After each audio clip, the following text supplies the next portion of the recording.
race fans, it's Taylor, and welcome back to Above the Yellow Line, the show where we talk all about the NASCAR Cup Series, and here to talk some NASCAR and a little bit about his journey in the sport. I'm happy to welcome Noah Cornelius to the show, so thank you so much for being here. Hey, I'm happy to be here, Taylor. You know, we've been friends through Twitter for a while. This is the first time I've actually spoken to you and met you in somewhat person. I know that Zoom is the new norm. I'm not holding a toothpick. Whoops. This is the new norm. This is the new norm, but it's nice to finally be on the Above the Yellow Line podcast. Yeah, I'm so excited to have you here. And yeah, it's so weird. We've talked for so long, and this is our first face-to-face meeting, so it's really cool. But for people, I'm sure everybody knows you at this point, but for people that don't, we don't know, but a short bio about yourself. If you were meeting someone for the first time, what would you say about yourself? Yeah, well, my name is Noah C. Cornelius. I love these little elevator pitches. My name is Noah C. Cornelius. I'm currently a college sophomore at Appalachian State University studying communications. I am a sports anchor for our school's television network. And I'm also a former NASCAR intern, and I worked with an ARCA team in the NASCAR Driver Diversity Program. And I've got somewhat of a following on Twitter. And I'm just happy to be here. I love NASCAR. Did I forget anything? I feel like you know more about me than I know more about myself. So I feel like we're gonna dive deeper into everything you talked about. We're gonna dive deeper into. I promise. Awesome. I really want to learn about it. I'm very excited. But before even NASCAR began, I'm curious. You started off, I believe, correct me if I'm wrong, but as a singer. You sang for a little bit, correct? Yes, that's right. I was a singer-songwriter for 6 years of my life. I come from a musical family. If there's any adults listening to this, Don Cornelius, Soul Train. He was a host of Soul Train. He's got a star on the Hollywood Walk of Fame, huge on the BET network. My uncles and aunts have a song called "Treat Her Like a Lady," and they are called Cornelius Brothers Sister Rose. They've had their songs featured in Black Klansman, Anchorman, and a bunch of other stuff too. And my dad was an actor on the Netflix show Miami Vice. And I grew up in an entertainment family, so I thought, hey, why not do the music thing too? So I did that for 6 years, and I grew up in Charlotte, North Carolina, so NASCAR was always around. But I did the singing thing for 6 years, went off to Nashville for college, and I thought I was going to be a singer-songwriter. But clearly, I'm not a singer-songwriter anymore. So there's some stuff happened. I'm sure we'll get into it. Yeah, paths definitely changed for you because now you're in NASCAR, you're doing media and everything. So what made that change, and how did you get into the sport? Well, Taylor, to be honest, I was a born and raised NASCAR fan. First generation of my family. My parents were tuned into the Daytona 500. I think the first race that I remember watching was 2007. It was Clint Boyer finished on his roof in the Jack Daniels 07 car. But I was born and raised NASCAR fan, born in Charlotte, 30 minutes away from all the racing shops. I had a best friend growing up in elementary school. His name was Robert. Shout out Robert. Carl Everett's fan. We both became Carl Everett's fans. So I grew up watching the sport, but I stopped watching the sport after 2011 because Carl Everett's losing to Tony Stewart, that hurt me so bad. Man, I watched Carl Everett's come in second so many times. I couldn't do it. And I also got out of the sport because, as a person of color, I started researching the history of NASCAR, and I was like, should I be supporting this sport? We're in a much better spot now, but at the time I got out of it. But I was a born and raised NASCAR fan, born and raised. Yeah, Carl Edwards. I was going to say, because I started watching the sport in 2016, and I've been told that I would have been a really big Carl Edwards fan if I watched beforehand. He's just so cool. He's so cool. And the backflips. Oh, yeah. Well, now we got Daniel Hemrick for that. So I know. See, that I'm excited he's carrying on the tradition. I'm expecting more backflips next season for sure. Now, we'll see it. I know. I'm hoping he'll do great at college. But Noah Talks NASCAR. Let's talk about that. Of course, you're on a hiatus a little bit because of classes in school. First off, we talked about a lot off screen, and I respect and I understand that because being a college student is difficult. But what made you want to create Noah Talks NASCAR? There aren't a lot of people of color that are fans of the sport. There just aren't. I'm not saying that we can't or should be, but I mean, there just weren't a lot of people like me that were fans of the sport. And I created Noah Talks NASCAR to open up the conversation of diversity and inclusion. NASCAR as an organization that's doing a fantastic job of doing that with the driver diversity program. You got drivers like Bubba Wallace and Ross Carruth coming up the ranks. And we've seen people of color come and go in the sport before, whether it be administrative roles in NASCAR itself, or like general managers. Like we've seen that like people of color come into the sport, but there weren't really like many personalities that I saw on television doing what I wanted to do, or what I would later figure out I wanted to do. But like when you turn on a NASCAR race, and this is not a slight to anybody, the first people that you see are all white, and that's not a bad thing. I love I love Larry McReynolds. I love Jamie Mack. I love Clint Boyer. Love Tony Stewart. I love that he's coming on for the 500 and the Clash. But that's besides the point. But there weren't a lot of people that looked like me. And Josh Sims, great guy. He's with Fox now, and he's reporting on the Truck Series.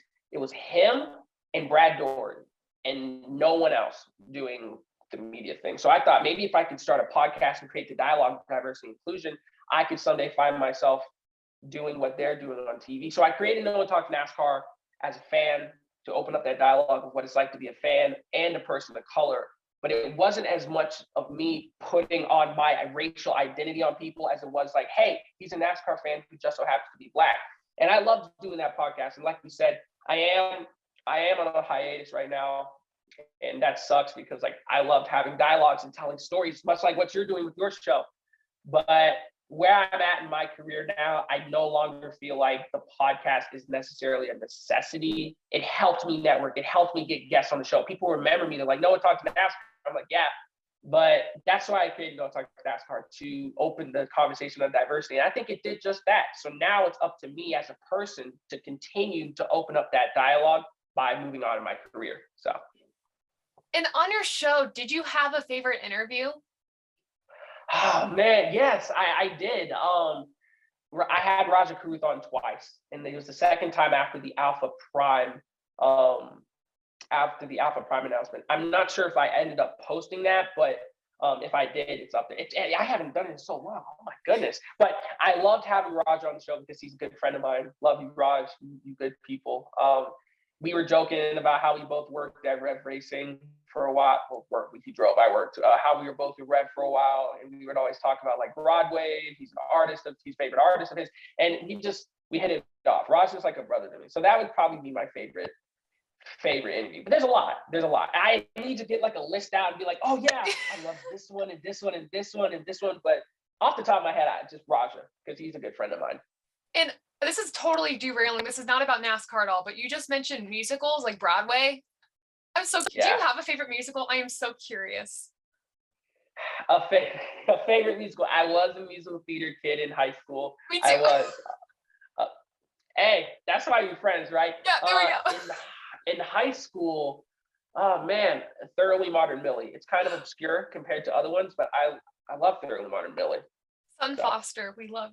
I don't know if you guys know what we're talking about, but look up Sutton Foster, Broadway. She's a queen. I love her so much. But she was in Thoroughly Modern Millie playing the lead. But that's a good one. That's right. So, okay, the derailing over. But I was so curious. But so you talked about you're studying communications right now. How's that going? And what experience are you getting in school and like outside of school? What are you also working on? Yeah. Well, at the beginning of the show, I talked about how I was a singer-songwriter. I actually went from Charlotte to Nashville, Tennessee, and I went to a little Christian school called Belmont University because I thought I was going to get my music degree. COVID hit, and I was like, well, now I can't perform. All the studios are closed. Everything's shut down, and I'm not making any money from doing music. I ended up taking a year off of college, and while I was doing that, I was driving forklifts at Lowe's. And while I was driving forklifts at Lowe's, I ended up going viral on Twitter a couple of times, thanks to a good buddy of mine, Bubba Wallace, and other people. And when I was driving forklifts at Lowe's, like I was just networking, meeting people, and I ended up running into Tim Clark from NASCAR. He's the VP, he's the chief digital officer over at NASCAR, great guy, fantastic guy. And he put me in contact with the NASCAR Diversity Internship Program. And I ended up doing that for the summer. But I wasn't technically a college student. I was still like just the NASCAR fan. So all these business majors and stuff wearing like wearing suits and they have their professional headshots. And then here's me wearing a 2311 hat and a Bubba Wallace shirt. And I was like, I feel embarrassed. I need to go back to college and get my degree, because like on NASCAR Workday, the portal in which they list all the NASCAR jobs, it says like requirements, bachelor's degree, 1 to 3 years experience or equal equivalent. And I have some experience. I have like around a year cumulative so far, but you need to have that degree if you want to work in NASCAR or whatever it may be. And you got to know people. But that's why I decided to go to App State. I'm currently a sophomore. Like I said, I'm doing communications. Outside of NASCAR and Twitter, I am with our school's television station. The show's called App TV, and I'm on our sports desk show called The A Game. And on The A Game, I do basketball recaps, football recaps, baseball now, volleyball, hockey, like anything under the sun, because I want to be as well-rounded as I can, because even though my goal at the end of the day is NASCAR, I feel like I will get a lot farther in my life if I'm a well-rounded individual in all sports. So yeah, currently a television anchor, and I think I got some radio stuff coming on along the way soon. We'll see.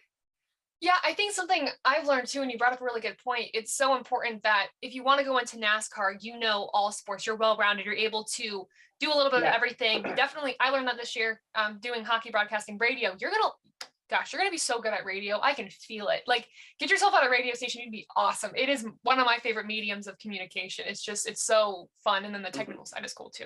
Besides the point though, you also mentioned the diversity program. I wanted to dive a little bit deeper into that. I wanted to ask you kind of what the program was like and what you did and the people you met. Yeah. The NASCAR Diversity Internship Program changed my life. To this day, I'll maintain that I probably was not supposed to get that far. Like, I'm not supposed to be here. I'm happy that I'm here and I'm thankful that I'm here, but I wasn't supposed to be there, because you had like graduate students, juniors, seniors, business communications, data analytics, lawyers who wanted to do like business law. And I was like, I'm just a guy with 3,000 followers on Twitter and a connection to Bubba Wallace. I should not be here. But I knew the right people and they saw my passion, and I was like, all right, well, let's run with it if somebody's going to give me a shot. And I ended up, so the phone call, I had a phone call interview with somebody from NASCAR. I'm not going to name names because, like confidentiality and all that. And they were like, so what would you want to do? And I was like, I will do anything you guys give me an opportunity to do. Like, I know that's not the most professional answer, but I have a lot of experience editing, doing music and stuff, and just put me somewhere. And they sent me to Rev Racing. And if you don't know what Rev Racing is, for anybody out there, it's an ARCA team. ARCA is like the fourth highest level of NASCAR. And that was perfectly fine with me, because I did not want to go in the cup where everything is like you're being looked at under a microscope. And if you get things wrong, like you're done, like you won't get another chance. I was with this little ARCA team doing PR for Nick Sanchez, Roger Carruth. I was doing Photoshops every week. I was videoing the drivers pre-race, post-race, doing sponsorship activations. I got to know my drivers, and they became my friends. I'm still connected with them today. But like, as for actual responsibilities, I would sit at my desk on Twitter, looking at the trends, come up with Photoshops, walk around the shop. I'd even help. Well, I wouldn't help clean up the cars, but there'd be a time where like, Noah, can you help out around the shop? So I was kind of like, I was the intern that wouldn't say no to anything, and it benefited me well. And I also traveled a lot. I was in Charlotte, Iowa, Ohio, New York, Phoenix, Kansas. Like, I was going everywhere from like your local short track to the big NASCAR tracks that everybody races on. Because the thing about ARCA is that you can race at your local short tracks, but you also race at the big tracks. But I did everything under the sun, and I enjoyed every second of it. So, did you have a favorite moment when you were in that internship, and then also like a favorite track that you went to? Favorite moment, yeah. It's actually my phone wallpaper. I know this is gonna look terrible. I've been around the bush on Zoom, but Nick Sanchez won. Yeah, this is my favorite. So Kansas, the championship race. Ty Gibbs needs to take the green flag and he wins. It's like, okay, he wins the championship. That's fine, but there's still one more race that needs to be run, right? I wasn't supposed to even be in Kansas, because like I was at App State at this point, and Rev Racing was nice enough to offer me a position as their PR and social media specialist, just so I could have that gig as I got into college and go throughout college. And my boss, Christy, shout out Christy, she's the one that makes everything happen at Rev Racing. I was just happy to learn from her. Christy was like, I can't make it to Kansas. And she was like, can you go? And I was like, yes. So I packed up my car. I'm literally at App State right now. It was a 2-hour drive to Charlotte Douglas, which is the airport. Got to the airport, flew commercial to Chicago, and then landed in Kansas. Slept overnight, got to the track at 7 a.m. We were there until midnight. The race, happens. Ty Gibbs takes the green flag. We knew he won the championship, right? The still race needs to be run. Nick Sanchez had a fantastic race, and Raja was in the race too. Raja was doing good too, but Nick had run the whole arc of season, so he had a little more experience, so he was running a little bit better. And laps ran down, and Nick was P2, right? And somebody had an incident with 6 laps to go, and caution came out, and I was like, all right, this is interesting. I mean, Ty Gibbs and Nick Sanchez are the 2 best restarting ARCA drivers in 2021. Like, they both shoot off the line, but Ty Gibbs has the better long run car. So I was like, okay, well, maybe we can end this on a good note, good season, maybe win. I don't know. What I didn't know was that they put tires on the car in the pit stop, and they were ready to go, right? Green flag dropped 2 laps to go, and I was like, all right, Nick got a really good jump. Ty Gibbs got a really good jump. I'm looking at the big screen, and I'm tweeting. I'm tweeting too, because I have to do my job, so I have to live tweet the race, right? He comes around turn 3, turn 4. Nick's in front of Ty Gibbs. And I think it was, I forgot his name. Like Corey Hahn. I think it was Ty Gibbs and Corey Hahn, 1820, and Nick Sanchez. Comes around turn 4, and Nick's got a lead on Ty Gibbs. And we were like, I look at my crew guys, they look at me. I look at Nick's mom, who's next to me, and we're like, come on, Nick! And I have to remain professional. I understand, like, you know, hey, I'm not here to be a fan. I got to remain professional. But knowing the season Ty Gibbs has had in the car and the team, how hard they work, to see Nick Sanchez beating Ty Gibbs, that was cool. Lap goes around, and I was like, come on, Nick. We're all cheering for him, because this will be Nick's first win. Like, if you don't cheer for your driver, then you're not doing your driver justice. So Nick Sanchez comes around turn 4, and he's beating Ty Gibbs, and the checker flag waves, and Nick Sanchez crosses the line. I'm still doing my job, and I want all future employees to know I know how to be a professional. But when Nick Sanchez crossed that line, everybody, we were like, yeah! And as for us to win, last race of the season, we went to victory lane. I was wearing 3 hats at once, because we had to do like the sponsor activations, like here's this, like wear this hat. But then I got back into like my professional mode, and I started taking pictures, doing my job. That was my favorite moment of my time with NASCAR Diversity. But I talked a little bit about remaining professional, right? And when you go into interning with NASCAR, you've got a lot of eyes on you. And I had a lot more eyes on me than usual, because I had 3,000 people following me on Twitter, right? I didn't get in hot water, but I did get talked to by people. They were like, hey, you know, we love that you have a lot of passion for NASCAR. We do. But you got to understand, like, new environment and new rules.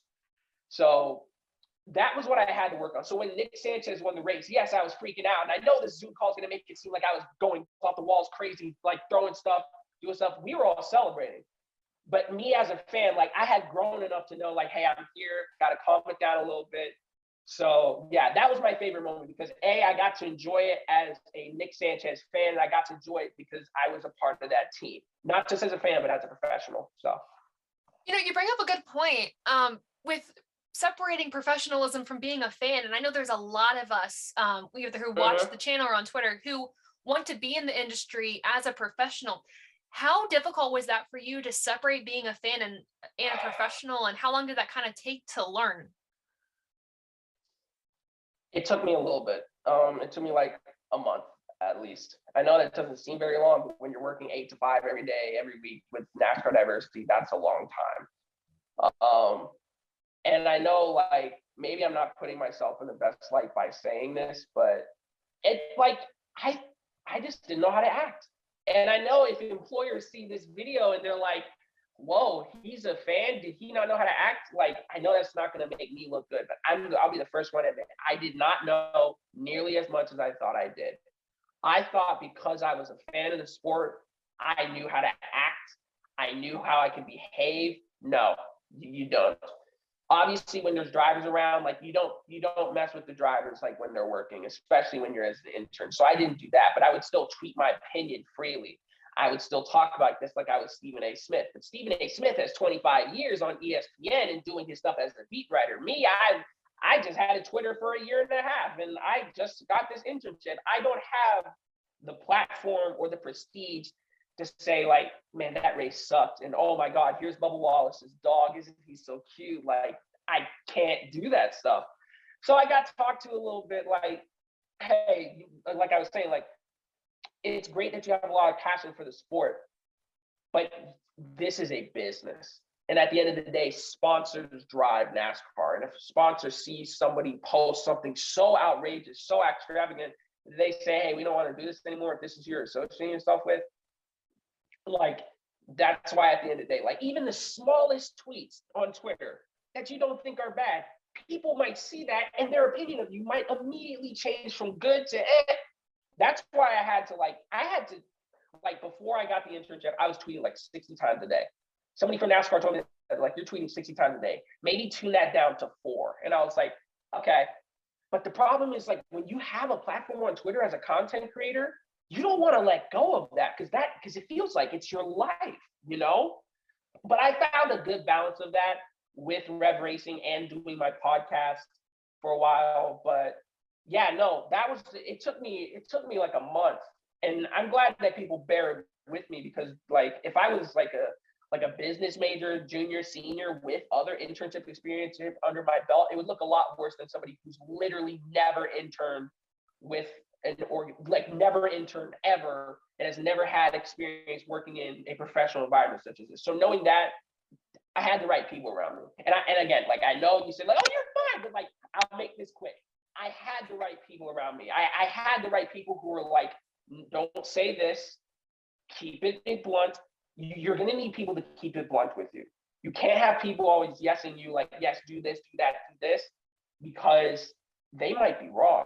So the fact that I had mentors at NASCAR who kept it blunt with me, like, hey, this is not how you make yourself into a professional image, I would not be where I am now because of them. So that's, like, I had to grow. Like, if you want to work in NASCAR, and this goes for anybody, I'm looking right into the camera. You see my eye? You have to grow.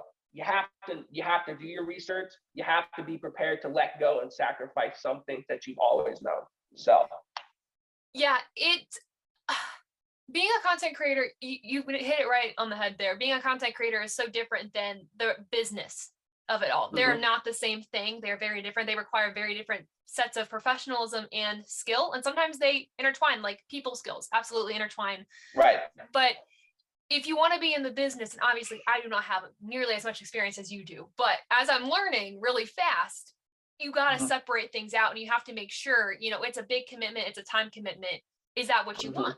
And it's, yeah, God, that was so interesting to hear like your side of that and your experience. And we talked about opinions a little bit and like being opinionated on Twitter. I don't know if you want to share some of your NASCAR opinions here, but do you want to talk about the next gen car a little bit? Let's do it. Yeah, I've talked to a lot of friends of mine in NASCAR about the next gen car, and I have a lot of hopes for it. I think, there was a lot of drama surrounding like crash safety tests early on, but from what I've heard, which is not very a lot, I'm not a Bob Pockris, we're fine. Like, I don't think there's a reason to be concerned. That's just based on my knowledge. Like, I have faith in NASCAR as a $1 million sport, that they're not just going to put a car out on the track that's not safe.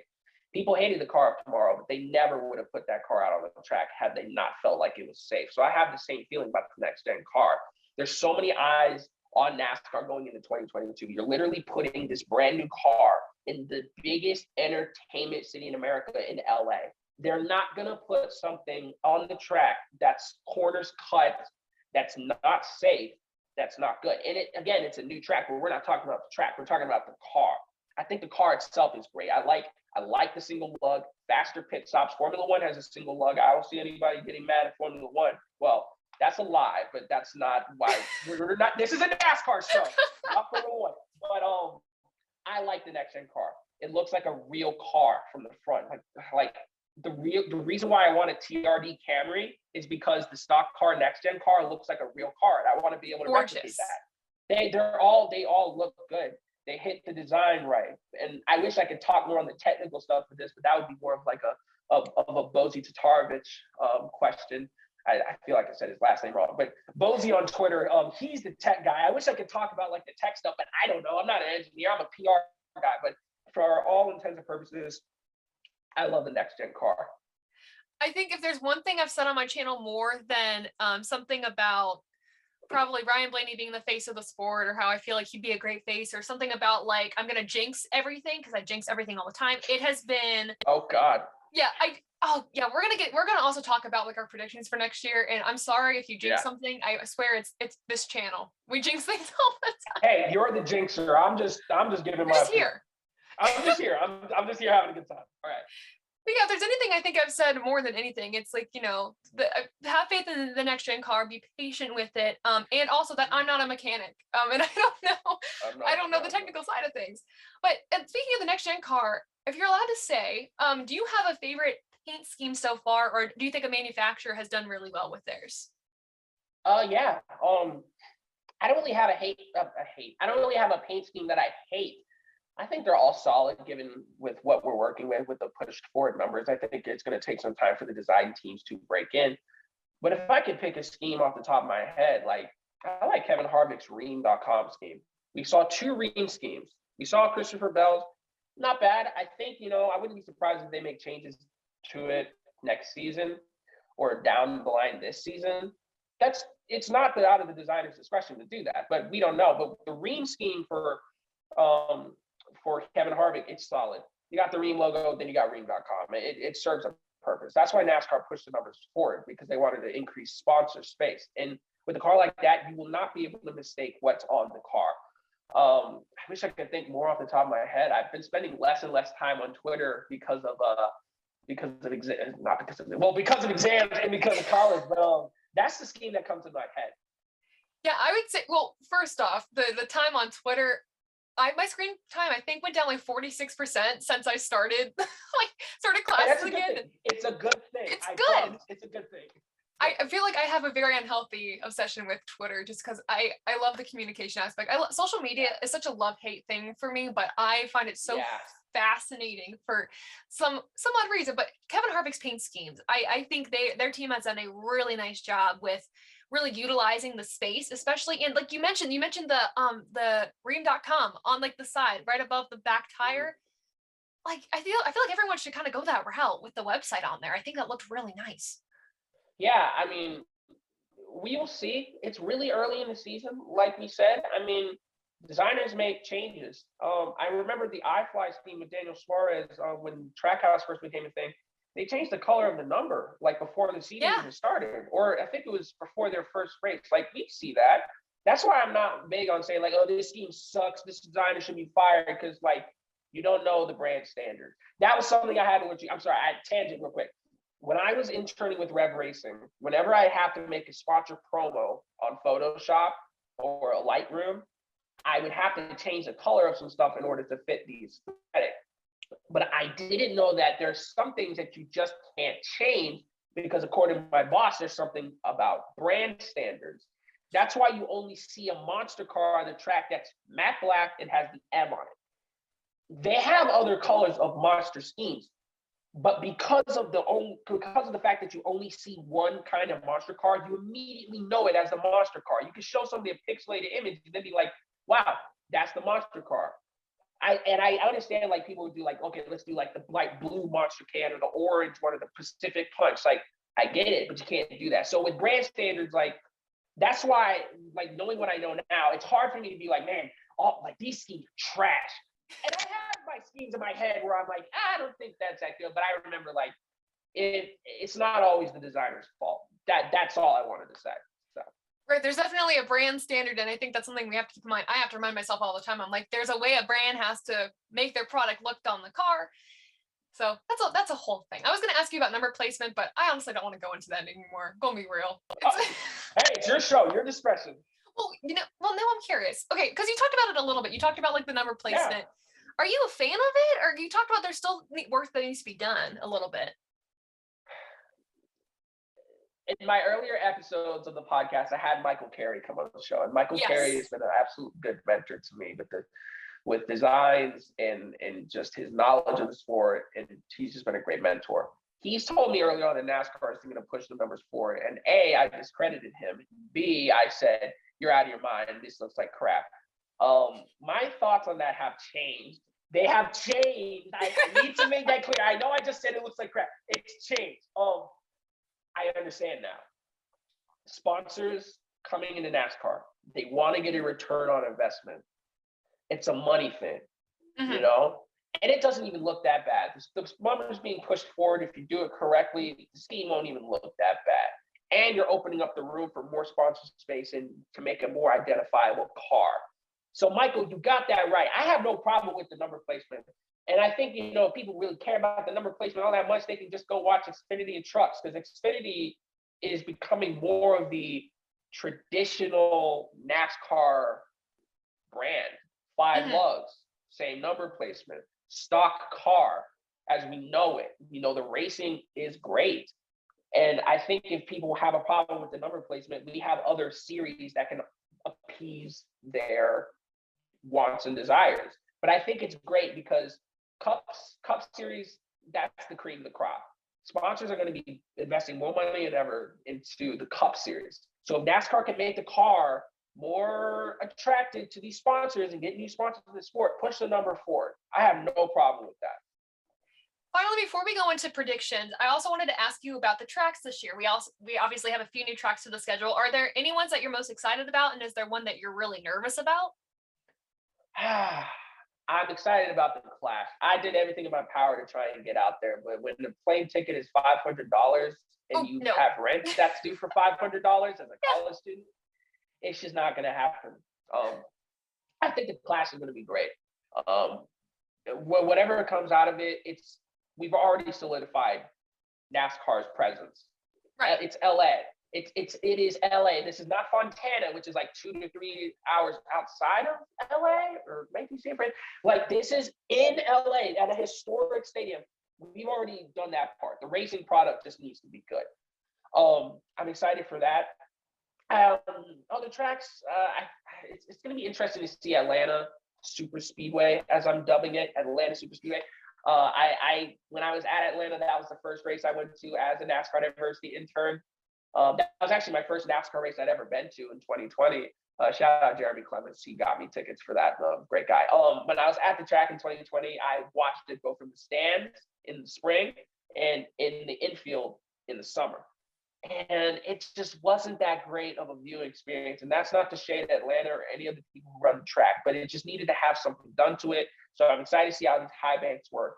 Other tracks that I'm excited for, I'm excited to see how this package works on super speedways. We saw a lot of next gen testing at Daytona. We saw great passing. And shout out to the NASCAR production team for putting that on, by the way. Like, it felt like they were really giving fans like what they wanted, like a good look at the next gen car. And it looks good. You know how I am about like not like shading anybody, but if I have like a pump the brakes on anything, a track that I don't know. I know the main track is Texas, but I'm gonna say like Texas like tracks where we've seen with the Gen 7, where it's just strung out racing and fuel mileage race. Like, it's a cool feature of NASCAR for the diehards who are like, man, let's see how these teams manage their fuel. But for a casual fan, I don't really know if they're going to want to sit and watch a fuel mileage race. That's why in Formula One, like, even with like strung out cars, the races are shorter. But that's a whole other discussion. So like I'm saying like intermediate tracks, I'm a little hesitant to see how it looks because I've only seen testing on Charlotte, the Roval, and Daytona. But we'll see how it looks. This is a new car. We're basing all the horsepower predictions on the last gen. We'll see how it works. But I'm glad it's at 670 because either way, we have a faster car or powerful car. That's what I want to say. So that's what I'm excited for this season. Yeah, a whole PSA is patience. Patience will be needed this season. It's needed for any new car that NASCAR has. But let's not, with lack of better words, crap on the car until we know how it works. Yeah. Midway through the season, we'll all reassess. We'll talk about it throughout the season. But patience is key.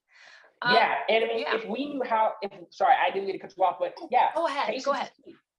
If we knew how to build a NASCAR stock car, we'd be working with the teams, or we just don't know how to apply. But anyways, I'm excited to see how the car is. Prediction time. Ready for predictions? I'm ready. Let's do it. All right.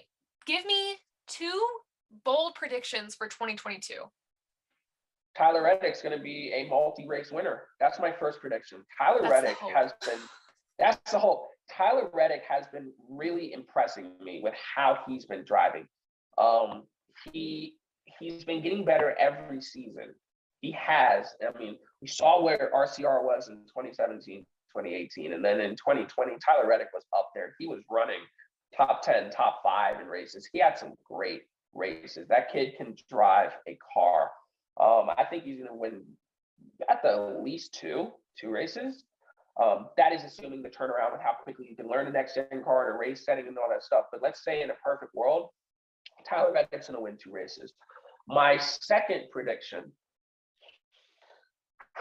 I only was thinking about that one. I should have. Okay, hold on. Well, I think you give me one of your predictions. Let me think real quick.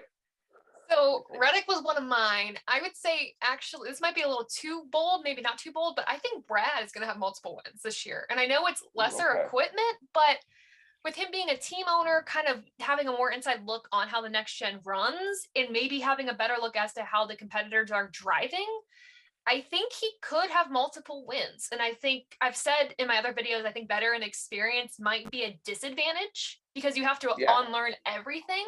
But I think he's one of the drivers, along with Kurt Busch, who are able to really figure things out and turn around things quickly. So maybe Brad has multiple wins. I think, again, like 2 at least. That's a good take. And you talked about equipment, but then again, like they got that Ford background, that Ford backing, I should say. They got the Ford performance backing, and now they got Brad coming in, and this is a new car. So it's basically going to reset the field for everybody. So actually, I would say that's a take. It's actually not as hot as you might think, but it's a very respectable take. My second take, oh man, we are going to see a new manufacturer in NASCAR in the next 2 years. I know that doesn't exactly count as this year. I'm sorry, because like my next take probably would be Bubba Wallace is going to win multiple races, but that's going to make me sound biased because Bubba's an acquaintance. But I think the 2022 season is going to go really well, and because of that, I think we're going to get a new manufacturer in the next coming years. That's my hottest take. There's no basis. There is no facts behind that. I just think, this new car with everything it presents, if the year goes well, the clash goes well, sponsors will see money, and I want Dodge to come back. I'm not quite sure why Dodge ever really left in the first place. 2008 there was an automotive crisis and they got bought out, but I mean, like, Dodge was not GM. But that's just history, or that's just random information. But I think Dodge should come back, or maybe Honda. I mean, we got Acura Racing IMSA. It's right there. I didn't even know NASCAR owned IMSA until like a few months ago. I know, I'm sorry, but like when you're so focused on NASCAR, everything else gets blocked out. But I think, like Acura or Dodge, like I'd like to see a new manufacturer come into NASCAR. I would too. I think that would bring a lot more interest. I think maybe older fans who maybe have left the sport but were there in the Dodge era, I think would be like, oh, I want to see Dodge back in the sport. I want to see how this manufacturer does. I want to see Dodge because I wasn't really watching the sport when Dodge was in the sport. So I really want to feel like a little nostalgic in a way, but also just we've had 3 manufacturers in the sport for a little while. I want to see how a 4th one does.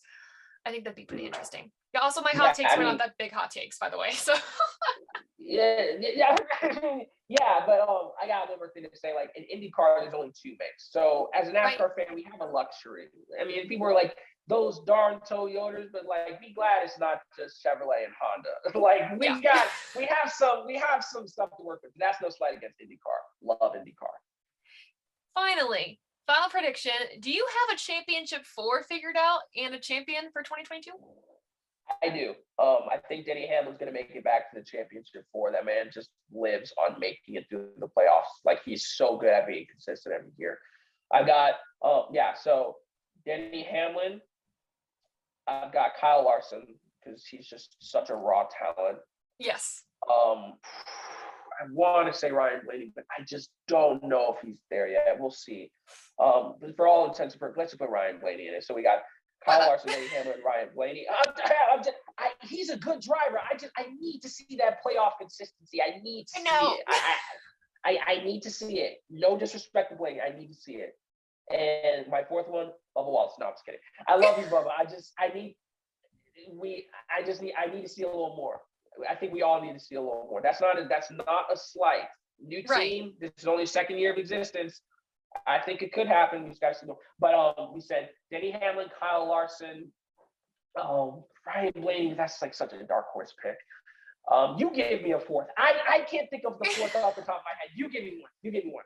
Well, my championship four, if I'm remembering correctly, I know I did a video on this, I think 2 weeks ago, but my brain. But I had Ryan Blaney. I had Larson. Yeah. I think I also had Hamlin. And then my fourth was Joey Logano. I see, that was the one where I absolutely don't think he's going to make the championship four. I don't know. This isn't really like a Logano bias. I don't know. Like, the only reason why he made the playoffs last year was because he won Bristol Dirt, and that was chaotic. I mean, Alex Bowman is good, but like he can be streaky at times. William Byron, he has all those top tens last year, but like again, you got Kyle Larson on your team. He's going to win all the wins, races. Martin Truex Jr. is solid, but like he's getting a little bit up there in age too. And we saw Kevin Harvick; he's also up there in age. There's not really a fourth consistent spot, at least in my opinion. Denny Hamlin, Kyle Larson, maybe Blaney. Those are like 3 okay solid picks, 2 out of 3 maybe. But there's no real good fourth. And I'm probably embarrassing myself because like somebody's gonna be like, "What about this?" And I'll be like, "Yeah, you're probably right." I thought about him on the show. But I wouldn't be surprised if that fourth spot is like a super dark horse. Like, whoa, how did he get here? So we'll see what happens. Part of me has like this odd prediction because like we've talked about the next gen car, it's a little bit of a wild card, which means we're probably gonna have wild card winners. We might have somebody who really excels this year that just learns really fast. So maybe a really bold prediction is Cindric or Reddick make it to the championship four. That may be really overkill, but that's hot. That's a hot take. Cindric or Reddick. I like Reddick. I know I was just talking about him, but that RCR program, we got to see how they do in the playoffs because they haven't made a round of 4 never. I don't think they even made a round of 4. Brian Newman, 2014, but like still, like you get my point. It's been a long while. I need to see them get past the round of 12, and then I'll be like, whoa, okay, they've got what it takes to maybe win. But we'll see. We shall see. Well, guys, those are our 2022 championship predictions. All the talks with Noah Cornelius. So we're going to wrap up the conversation. Noah, again, thank you so much for your time, for being on the show. It's truly been a pleasure and so much fun talking to you about your experience in NASCAR. Thank you for having me, and I hope to be back on very soon. Oh, trust me, you will be. We'll pick a race. We'll pick a time. You'll be on the show. We'll talk some NASCAR. But guys, make sure you're following Noah on social media. And speaking of social media, where can everyone find you outside this channel? Yeah, if you look up Noah C. Cornelius on anything, I'll be there. That's Noah C. Cornelius, Instagram, Twitter. Yeah, absolutely. Make sure you're following Noah on those platforms. Regarding Above the Yellow Line, we'll be making some announcements regarding the channel soon, so stay tuned for those. But for more Above the Yellow Line content, obviously check us out on Twitter, Instagram, and now on Twitch for behind the scenes and breaking news and for more fun NASCAR content. And all those are linked in the description below. But before you check those out, as always, make sure you like this video, subscribe to the channel, share this with your friends and family. And guys, thank you so much for supporting Above the Yellow Line. And until next time, we'll see ya.